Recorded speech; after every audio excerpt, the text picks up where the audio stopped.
পৃথিবীর অন্যতম শক্তিশালী দেশ ভারত, চীন এবং বাংলাদেশ। পৃথিবীর প্রত্যেকটা দেশের সম্পর্ক তাদের পার্শ্ববর্তী দেশগুলোর সাথে সাধারণত ভালো হয়ে থাকে, কিন্তু ভারত একমাত্র দেশ যাদের সাথে তাদের পার্শ্ববর্তী দেশগুলোর সম্পর্ক তেমন ঠিক নয়। বর্তমানে বাংলাদেশের সাথেও তাদের সম্পর্ক তেমন একটা ভালো যাচ্ছে না। এখন প্রশ্ন হলো, যদি ভারত তাদের সম্পর্ক ঠিক করতে না পারে, তাহলে তারা পৃথিবীর মানচিত্র থেকে হারিয়েও যেতে পারে। সামরিক শক্তির দিক থেকে ভারত কিছুটা এগিয়ে থাকলেও যদি তাদের পার্শ্ববর্তী দেশগুলো সাহায্য সহযোগিতা না করে, তাহলে তাদের ধ্বংস নিশ্চিত। তবে চলুন দেখে আসি ভারতসহ তাদের পার্শ্ববর্তী দেশগুলোর সামরিক শক্তি সম্পর্কে। এই তালিকার প্রথমে রয়েছে বাংলাদেশ। বাংলাদেশের সামরিক বাহিনীতে নিয়মিত সৈন্যের সংখ্যা প্রায় 1,63,000। এছাড়াও দেশটিতে প্রায় 68 লাখেরও বেশি আধা সামরিক বাহিনী রয়েছে।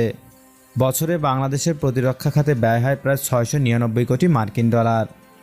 এছাড়াও বাংলাদেশের সামরিক বাহিনীর কাছে রয়েছে 216টি বিমান, যেখানে যুদ্ধবিমান মাত্র 44টি, 73টি হেলিকপ্টার, 320টি ট্যাঙ্ক, 13,000-এরও বেশি সামরিক যান, 464টি কামান।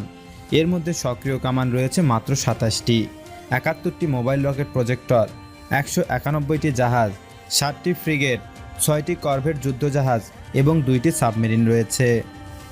সামরিক শক্তিতে অনেকটাই এগিয়ে রয়েছে চীন। তাদের প্রায় 20 লক্ষেরও বেশি সৈন্য রয়েছে। রিজার্ভ সৈন্যের সংখ্যা প্রায় 5,10,000। ট্যাঙ্ক রয়েছে 5,250টি, সাজোয়া যান রয়েছে 35,000, আর্টিলারি রয়েছে 5,854টি, যুদ্ধবিমান 1,200টি, হেলিকপ্টার 281টি, পারমাণবিক অস্ত্র রয়েছে 280টি। 127 কোটি জনসংখ্যার দেশ ভারতের বর্তমান সামরিক বাজেট প্রায় $56 বিলিয়ন। ভারতের হাতে রয়েছে 110 থেকে 120টি পারমাণবিক বোমা। ভারতের সক্রিয় সৈন্য সংখ্যা 21,40,000। রিজার্ভ রয়েছে 11,55,000 সৈন্য। ভারতের স্থলবাহিনীর হাতে রয়েছে 4,426টি ট্যাঙ্ক। সামরিক যান রয়েছে 5,681টি। রকেট আর্টিলারি রয়েছে 292টি। ভারতের যুদ্ধবিমান রয়েছে 2,216টি।